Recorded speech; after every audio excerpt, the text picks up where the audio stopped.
Brasil já passou por diversos períodos autoritários. No período mais recente a gente pode falar da ditadura do Estado Novo, da ditadura militar, e esses foram períodos em que houve uma censura muito grande também no campo das artes, também no campo, enfim, de tudo relacionado à questão que você dá a sua opinião, né? E no momento a gente vive teoricamente o Estado democrático de direito, mas é possível perceber algumas características que essas ditaduras tinham e que já se mostram novamente. E é sobre isso que falaremos neste vídeo. Eu sou Manu Mairink e esse é o Aumento Meus Óculos.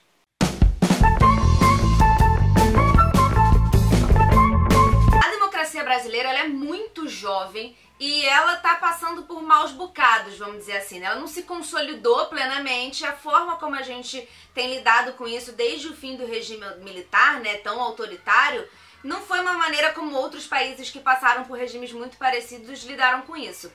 Então a gente tá tendo que lidar com a volta desse autoritarismo, né? Como alguns dizem, né, a Clara que fez esse roteiro, então ela pegou algumas falas, né, a minoria deve se curvar à maioria. Então essa galera que tá querendo impor opiniões. Esse é o presidente mesmo. É, alguns. Eu não queria citar nomes, mas... Eu não falei não, falei presidente, é o cargo que ele ocupa. Hoje a gente tá tendo que lidar também com uma visão religiosa muito forte, né, e impactando em diversos setores da sociedade. Aqui no Rio de Janeiro isso acontece nas 3 esferas, né, na cidade do Rio de Janeiro no caso, no municipal com Marcelo Crivella, no estadual com Wilson Witzel e no governo federal com o Bolsonaro. A questão é que algumas coisas que têm acontecido nos últimos tempos, elas são muito parecidas com o que aconteceu no começo desses regimes ditatoriais que a gente falou aqui. Então esse vídeo a gente vai fazer mostrando alguns, esse vídeo não vai ser pequeno, e mesmo assim esses são só alguns exemplos focados principalmente no campo das artes, mas não só, mostrando essa questão de uma censura que já está acontecendo. Porque a gente não tem, neste momento, nenhuma lei ali escrita que fale você não pode fazer isso nas artes, não sei, teoricamente existe toda uma liberdade, mas... Como eu disse, já existem pequenas coisas que acontecem, seja na forma de retirada de verbas, seja na forma dessa perda de financiamento. Inclusive, tem censura mais direta, e a gente vai falar daqui a pouco. E tem também, por exemplo, a autocensura, né? Quando o próprio artista que precisa ganhar seu dinheiro se vê numa situação complicada de como que ele vai botar a arte dele na rua e viver disso. Como eu disse no começo do vídeo, o começo da ditadura militar, por exemplo, né, a gente tem o AI-5 que foi instaurado, né, em dezembro de 1968. A ditadura militar, como a gente conhece, esse período ditatorial, ele começa historicamente a partir do golpe militar em 1964. Nesses 4 anos, né, depois de 68 você já tem a lei que permite a censura, que permite que existe um órgão que regula as artes, e regula discursos, e regula revistas e jornais, e autoriza que determinados assuntos não saiam, né, e não sejam divulgados e não sejam abordados daquela forma. Mas antes disso, de 64 a 68, a gente já tinha um regime ditatorial instaurado, embora na época eles não chamassem de ditadura, né, pelo menos assim a grande massa não chamava de ditadura, a mídia não podia chamar de ditadura. Se você não tinha uma lei instaurada, mas essas censuras já aconteciam. Aconteciam por meio de um aviso, aconteciam por meio de interpretações da lei, e aconteciam também por questões de autocensura. Tinha alguém que falava assim, né, olha, acho melhor você não falar disso aqui não. Então eu percebi que algumas coisas muito semelhantes tem acontecido nos últimos meses, talvez nos últimos poucos anos. Eu acho que o que teve mais proporções, assim, tomou maiores proporções nas últimas semanas e que teve a cara de censura mais explícita foi a questão do prefeito do Rio, Marcelo Crivella, com os livros da Bienal, né? Tudo começou, a gente falou um pouco nos nossos stories, com um livro específico que retratava um beijo entre um casal homossexual, 2 super-heróis. Em uma página tinha uma HQ, em uma página tinha esse casal se beijando. E aquilo virou um caos, uma mulher botou aquilo no Twitter e aí pessoas começaram a compartilhar, até xingando a mulher, reclamando da mulher, mas enfim, o Crivella viu e falou, tem que tirar, porque as nossas criancinhas não podem ver isso. O que a gente sabe que ele se baseou no Estatuto da Criança e do Adolescente, como eu disse, né, pegou aqui alguma ideia ali daquela lei e colocou no que ele acreditava, né, que fala que você não pode expor coisas sexuais. E esse beijo virou uma exposição sexual e naquela semana, como todos os dias, a gente passa na rua, na frente da banca de jornal, tá um monte de playboy, sexy, não sei o que, com um monte de mulher pelada, sem um plástico vermelho, sem um plástico preto, sem o mais 18 na frente, tá tudo exposto pra criança ver o tempo inteiro. Isso sem contar cenas de sexo entre casal hétero passando na televisão o tempo inteiro. E no ECA não fala nada sobre não fala. Casais homoafetivos. Exatamente. A repórter perguntou pra ele qual seria esse artigo e não existe, então ele não soube responder. Assim. Eles tentaram enquadrar isso numa questão da criança com relação como se fosse pornografia. Como se fosse pornografia, exatamente. Essa era a questão. Tanto que, no fim das contas, quando eu digo que foi censura mais explícita, porque os censores, não chamados assim, chamados representantes de órgãos do governo, eles foram lá para recolher os livros. Nada aconteceu, não recolheram nenhum. Gente armada dentro da Bienal, cheio de criança. O que aconteceu? As Bienals é ótimo. As editoras, elas conseguiram reverter a situação com a ajuda do Felipe Neto, que fez toda aquela ação que vocês já sabem. Eu não vou detalhar aqui o que ele fez. Mas o fato é que isso também serviu para uma promoção do Crivella. Ele falou com quem escuta ele. O quanto a gente compartilhou criticando ele, chegou nas pessoas que concordam com ele. Então, provavelmente, ele já fez isso sabendo que não ia dar em nada, porque ele sabe que, atualmente, na forma como a lei se dá hoje em dia, ele não tem respaldo jurídico para fazer isso. Mas ele ganha eleitor. Outra questão que aconteceu, e isso não foi exatamente muito divulgado, na verdade são informações de bastidores, a gente nem vai detalhar muito para não comprometer ninguém, mas não sei se vocês sabem, recentemente o Sérgio Moro fez uma visita ao Arquivo Nacional e pessoas que trabalham lá dentro relataram que eles ficaram com uma certa preocupação com o tipo de arquivo que seria exposto ali. Porque a gente, enfim, né, tem arquivos que comprovam uma série de coisas que já aconteceram na sociedade brasileira e que o governo atual e seus representantes tentam de alguma forma esconder e dizer que eram mentiras. Então, assim, como é que é essa disputa de narrativa, essa disputa no jogo de poder? Então existiu ali uma autocensura, né? O Sérgio Moro em nenhum momento falou, vocês não podem expor isso, como assim? Mas é um órgão que sabe que de alguma forma precisa resistir, como pode ser essa resistência a partir do momento que se precisa do dinheiro do governo. O Arquivo Nacional, para continuar sobrevivendo, precisa de verba pública. Se chegar lá e o Sérgio Moro fala, não gostei disso, que é assim que funciona atualmente, fala, não gostei disso, tira o dinheiro porque é tudo uma mata. Então, assim, a forma de resistência talvez seja em algum momento você ter que dar aqui para poder pegar de volta e conseguir manter. Então, assim, não tô dizendo que ninguém tá certo, que eles estão, a atitude tomada é certa ou errada, quem sou eu não sei dizer. A questão que eu tô dizendo aqui é que já existe muitas vezes uma autocensura dentro de alguns órgãos, de algumas pessoas, para poder lidar com esse tipo de governo que, certo ou errado, é uma forma de sobrevivência, entendeu? Eu nem sei nesse caso o que aconteceu, quais documentos eles escolheram expor, eu não sei. Mas o fato é que, independente de terem escolhido ou não, isso foi um pensamento, isso foi uma preocupação que não deveria existir. Ainda falando do Sérgio Moro, circulou na mídia, não sei se vocês chegaram a ver, mas circulou em grandes portais, a gente acaba vendo porque a gente está na UF, que é a Universidade Federal Fluminense aqui em Niterói, teve um evento que ia acontecer, que era da Associação de Juristas, sei lá o quê, que ia acontecer dentro da Faculdade de Direito da UF. O evento era contra o Sérgio Moro, estava explícito no nome, não lembro o nome do evento agora. Morumente. Morumente, hashtag Morumente, isso mesmo. Estava escrito, era explicitamente contra o Sérgio Moro. O MEC, o Venture Hours, eles enviaram, né, o Ministério da Educação enviou um ofício à Universidade Federal Fluminense, falando para cancelar esse evento porque ele seria político partidário e que isso era proibido dentro das instituições públicas de ensino federais. O reitor da universidade acatou a decisão do MEC e cancelou o evento. Então, assim, eu qualificaria nessa mesma relação. Claro que a gente fala, pô, reitor, sacanagem, né? Deitou pro MEC.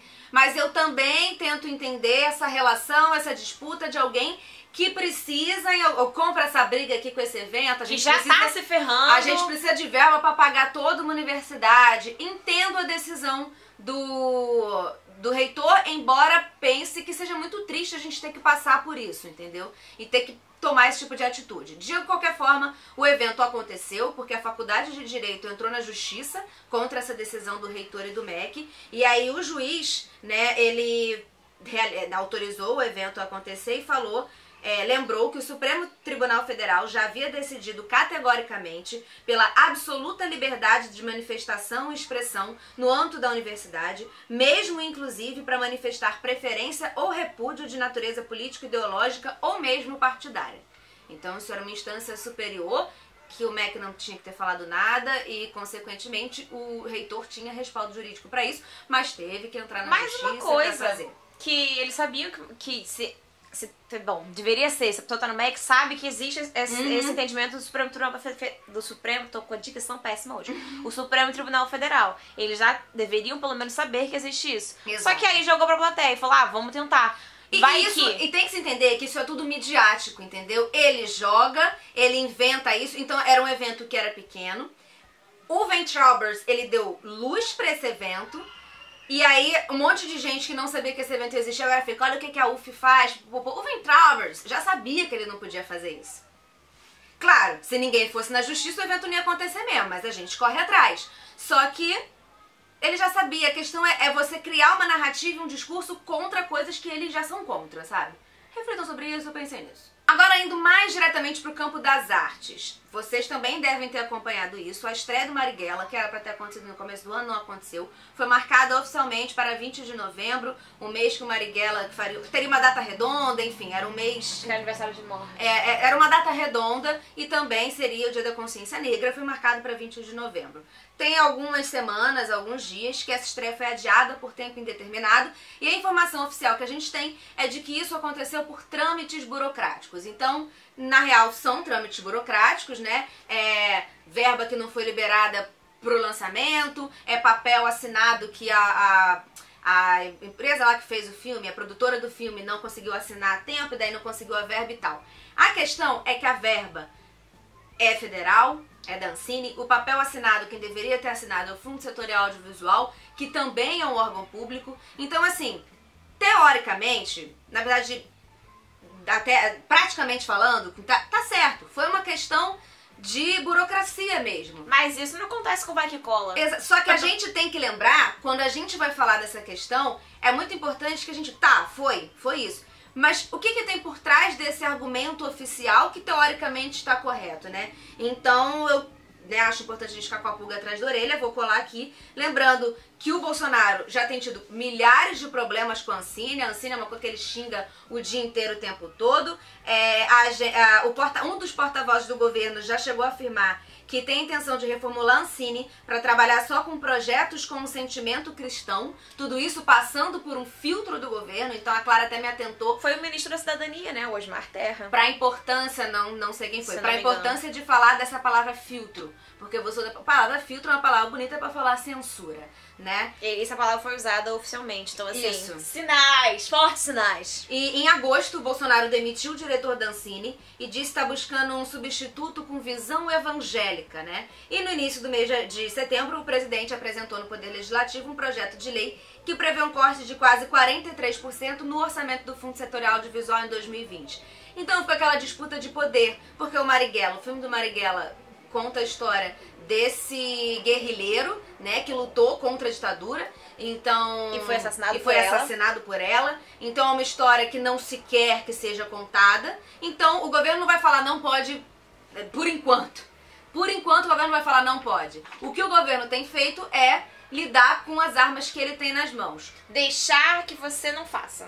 Fazer não deixar você dá fazer. Dá teu jeito, a gente não vai fazer nada. Só que a gente entender que no Brasil, historicamente, assim, dentro dos últimos anos, o governo federal e instituições ligadas a ele são muito responsáveis de diversas maneiras por auxiliar a parte cultural, né? Por financiar a parte cultural. Então o governo federal tem plena consciência de que tirando o dinheiro dele, ele não precisa falar está censurado. Porque ele já está censurando, tirando o dinheiro. É não matar, mas deixar morrer. É não matar, mas deixar morrer. É exatamente isso. Ainda falando do tema de cinema, passando rapidamente, o Festival do Rio tem passado por problemas muito parecidos, que é total perda de patrocínio, né? Então você tem a perda de patrocínio direto do governo, por exemplo, a Petrobras sempre foi um grande financiador de diversos eventos culturais, lugares e espaços. E depois de tudo que aconteceu com o esquema de corrupção, pipipopopô, o que você vai fazer? Como que você vai resolver? Tira o dinheiro da cultura. É assim que você resolve tudo. Todos os problemas nesse país se resolvem assim. Então você tem a perda de milhares de espaços culturais e uma das coisas que era financiada por esse dinheiro público era o Festival do Rio. E esse ano eles falaram, então, a gente não vai ter como acontecer, porque não tem mais nenhum dinheiro, não tem nenhum patrocínio privado. A gente depois pode fazer algum vídeo falando sobre essa, procura o patrocinador privado. Não é assim que funciona. Procura o patrocinador, parece que eles estão doidos para dar dinheiro, né, jogar na sua cabeça. Não é assim que funciona, a gente pode desenvolver isso melhor num outro vídeo, eu posso fazer uma pesquisa melhor e posso também trazer alguém aqui mais gabaritado pra falar. Mas a questão é que o Festival do Rio não tinha patrocínio, não tinha como acontecer. Eles entraram com crowdfunding na benfeitoria. Eu vou deixar o link aqui na descrição pra vocês... Participem, quem puder doar, doe. Pra vocês poderem doar, quem puder doar, né, com o que vocês puderem. O dinheiro que eles precisam é alto, porque são um dos maiores festivais do país, é um festival muito importante. Mas eles já chegaram quase na metade do que eles precisam. A gente ainda tem todo o mês de outubro pra conseguir ajudar nesse financiamento. Então, de alguma forma, a gente tentar resistir a isso, que não é a melhor das formas, né? Afinal de contas, o que a gente tem é que quebrar o negócio lá na raiz. Não acontecesse, mas é uma das maneiras da gente conseguir mostrar que a gente tá junto, que a gente tá unido. Continuando no campo das artes, existem alguns espetáculos teatrais que vêm sendo cancelados, temporadas assim, ó, não vai mais rolar e tal, por questões pura e absolutamente ideológicas, porque também é importante deixar claro aqui que o governo tem uma ideia de tratar... Eu tive uma aula ontem, hoje eu tô gravando sexta-feira, eu tive uma aula ontem, quinta, em que a professora fez um certo mapeamento histórico do conceito de ideologia, em que existiu o conceito de Marx para ideologia, era sempre a ideologia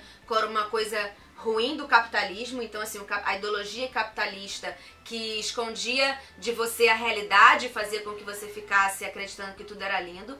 Em algum momento alguém, que eu não vou lembrar quem, falou que existiam diversos tipos de ideologia, que é o conceito que a gente entende hoje em dia, que eu entendo, você entende. Existe a ideologia de esquerda, existe a ideologia de direita, não existe ideologia de gênero, tá? É importante dizer isso. Estou falando de campos, né? Existe ideologia capitalista, ideologia socialista, ideologia da porra toda, só que o governo atual, ele pegou o negócio lá de Marx e virou ao contrário e falou que ideologia agora é só da esquerda. Esquerda é tudo ideologia, o que eles estão fazendo, todo tipo de atitude que eles têm, que são absolutamente dentro de um campo ideológico que eles acreditam, estão dizendo sem viés ideológico. Sem viés ideológico, vocês entenderam.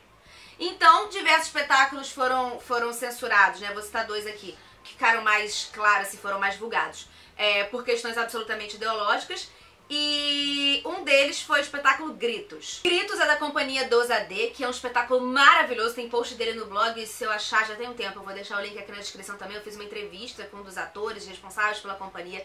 Espetáculo lindo, maravilhoso. Ele foi cancelado pela Caixa Cultural Brasília. Ele ia fazer parte de um evento grande, né, em que a companhia ia fazer diversas coisas. A companhia entrou no acordo, depois eles continuaram fazendo outras coisas que eles já tinham programado, mas o espetáculo Gritos, ele não pôde acontecer. Eles começaram a pedir detalhes do que tinha no espetáculo, descobriram que um dos personagens de uma das cenas era travesti, ou transexual, não lembro bem agora o detalhe. E aí, não pode. Infelizmente, esse aqui não pode. E também relacionado à Caixa Cultural, teve um outro espetáculo chamado Abraço, que é do grupo Clown de Shakespeare. Isso foi na Caixa Cultural Recife agora. Ele foi cancelado logo depois da primeira apresentação. Eram duas apresentações no mesmo dia. Fizeram a primeira apresentação, fizeram uma roda de conversa com as pessoas. Não se falou nada demais pelo que eles divulgaram. E aí, logo depois... saíram pra se arrumar pra segunda apresentação. Já tinha gente do lado de fora, eles estavam prontos no palco esperando todo mundo entrar. Falaram, olha, então não vai acontecer o espetáculo, ordens superiores, ordens lá de cima, não vai poder acontecer. E aí, quando perguntaram, né, só disse, não deixaram muito claro, assim, por que isso tinha acontecido além do ordens superiores. E aí a gente para pra pensar que o espetáculo Abraço, ele é inspirado no Livro dos Abraços, do jornalista e escritor Eduardo Galeano, né, que é uruguaio, e mostra um país que proíbe demonstrações de afeto, e esse espetáculo expõe de uma maneira sutil temas como ditadura, censura e repressão. Que ano é hoje? O que mais assusta a gente aqui, né, quando a gente teve a ideia de fazer esse vídeo, a gente conversou e debateu, é entender que esse é um projeto que já tem acontecido nos últimos anos, né? Não dá pra dizer que...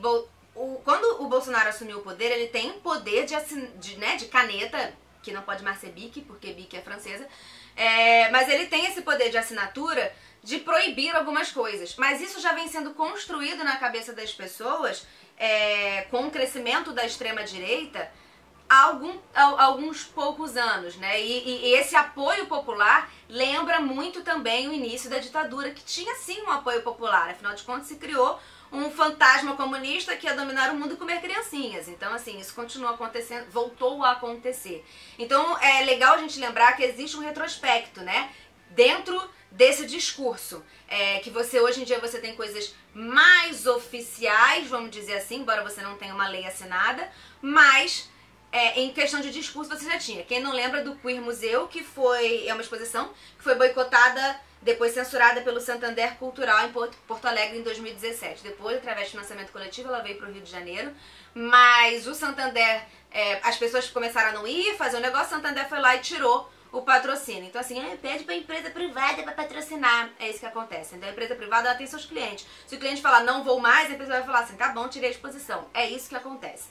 Então é importante também a gente pensar nesse retrospecto recente. E quando a gente fala nessa censura de corte de verbas e tudo mais, a Clara lembrou bem, por exemplo, as arenas e lonas culturais que tem na cidade do Rio de Janeiro. Ela citou alguns espetáculos. Eu fui ver o Gota d'Água Seca, um espetáculo, um remake, né, do espetáculo de Chico Buarque. Eu vi o último, Nós sempre teremos Paris. Teve o monólogo da Fernanda Montenegro lá, tudo na última gestão da Prefeitura do Rio, não que eu ame, mas que era bom nesse sentido. Que eu assisti espetáculos lá com preço assim, R$10. E hoje em dia não tá tendo mais tudo isso. E no Rio, esse processo, a gente tem essa coisa mais explícita agora, mas no Rio a gente já tem um prefeito bispo desde 2016. Então a gente já vem acompanhando essa questão. Por exemplo, é um cara que critica passeata LGBT, na verdade critica qualquer coisa relacionada a LGBT, não sei que fixação é essa, critica a passeata, critica o carnaval. E até uma coisa que nem tá aqui no roteiro, mas eu li hoje ou ontem, saiu essa notícia, pode ter sido na coluna do Anselmo ou alguma coisa parecida, que o Crivella, né, vem dizendo o tempo inteiro, está acontecendo, que ele não vai dar dinheiro público para o carnaval da Sapucaí, porque eles cobram ingresso para entrada. Então, se você cobra ingresso, você se financia com isso, não vou pagar. Sendo que o carnaval já conta com isso. Mas tudo bem, ele disse que esse era o argumento dele.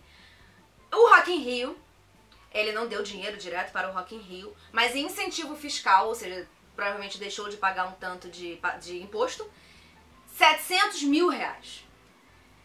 O ingresso do Rock in Rio, a inteira, é mais de R$500.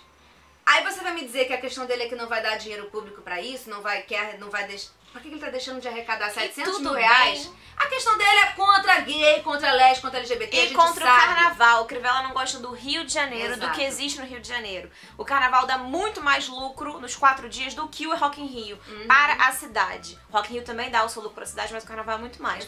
Essa falta de financiamento que ele tá dando para as escolas, ele também dá para os blocos de carnaval, que ele também quase quer proibir, quase quer censurar. Aí dentro desse argumento ele falou, pro carnaval de rua a gente vai manter porque é de graça, bipipopopô, mas dentro da Sapucaí não. Mas na verdade é que a gente sabe que se puder proibir tudo e limitar ao máximo que puder, é o que a Clara falou. Ele não gosta do Rio. Quando a gente diz que não gosta do Rio, é que ele não gosta do que o Rio representa. O Rio de Janeiro, ele sempre foi, desde quando a capital era aqui, e quando a capital deixou de ser aqui, as manifestações principais da ditadura militar, elas aconteciam aqui, sempre foi um lugar de revolução, lugar de vanguarda.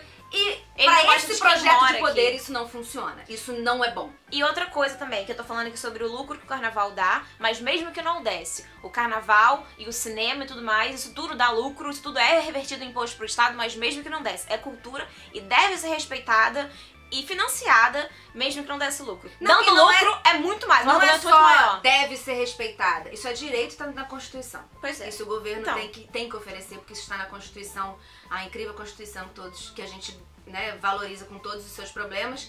Quando a gente vai, a gente fala, seria lindo se fosse assim, não é mesmo? A ideia de todo esse vídeo, no fim das contas, a tese que a gente quer defender aqui é de que existe uma associação muito clara com o momento que a gente está passando comparativamente o período pré-AI-5, sabe? Na ditadura militar. Antes de existir uma lei oficial te dizendo você não pode fazer isso, tem um censor que vai te censurar, existe uma série de outras formas de boicote financeiro. Exatamente, existe boicote financeiro, existe um tipo de associação com outras leis, como o Crivella fez com o ECA, pra dizer que você não pode fazer isso, existe ameaças veladas. Ameaça velada, melhor você não fazer isso aí não. E consequentemente com isso vem a autocensura, que é dizendo, cara, eu preciso sobreviver, nossa instituição precisa sobreviver, e o que a gente vai fazer é um discurso de censura. Então assim, São fazendo vários essa estágios associação, até o que seria a lei final. E esses Exato. estágios a gente tá passando agora. e a gente não quer chegar nessa lei final. Então é importante a gente pensar historicamente. Por isso que o curso de humanas, eles sempre perseguem. Afinal de contas, fazem a gente se lembrar da história. Então, assim, é importante pensar historicamente pra gente não deixar que isso se repita. Tá? Não compra, não é legal, não é pra comprar esse discurso que está sendo repetido de comunista come criancinha e vai dominar o país. Vivemos tantos anos de ditadura como não sei onde. Não vi nenhum governo comunista até hoje, até gostaria de ter visto aqui no Brasil, mas infelizmente não vi. Então, não sei de onde vocês tiraram isso. Então, beijo, até o próximo vídeo. Compartilhem com quem vocês quiserem. A gente tentou fazer um apanhadão de diversas censuras aqui. O vídeo ficou enorme. Se lembrarem de mais alguma coisa, fala. Se tiver Comenta alguma coisa aqui. errada, fala A gente também. lembrou de outras que esse vídeo já tava enorme, não dava mais. Mas pra vocês verem como já são muitos exemplos. E todos esses exemplos, tirando o Queer Museu, são desse ano. Então a gente tem 9 meses e todos os exemplos são desse ano. Ok? Um beijo e até o próximo vídeo. Tchau, Clara. Obrigada pelo roteiro. Tchau. Feliz Cosme Damião pra todos. Que já passou, que vocês estão vendo no dia seguinte esse vídeo, mas feliz Cosme Damião, as crianças berraram ali. Queremos doce! Queremos do berrar. Eu também gostaria muito, felizmente não tenho nem uma criança perto de mim pra usar essa desculpa. Então beijo, Forte até o abraço. próximo vídeo. Tchau.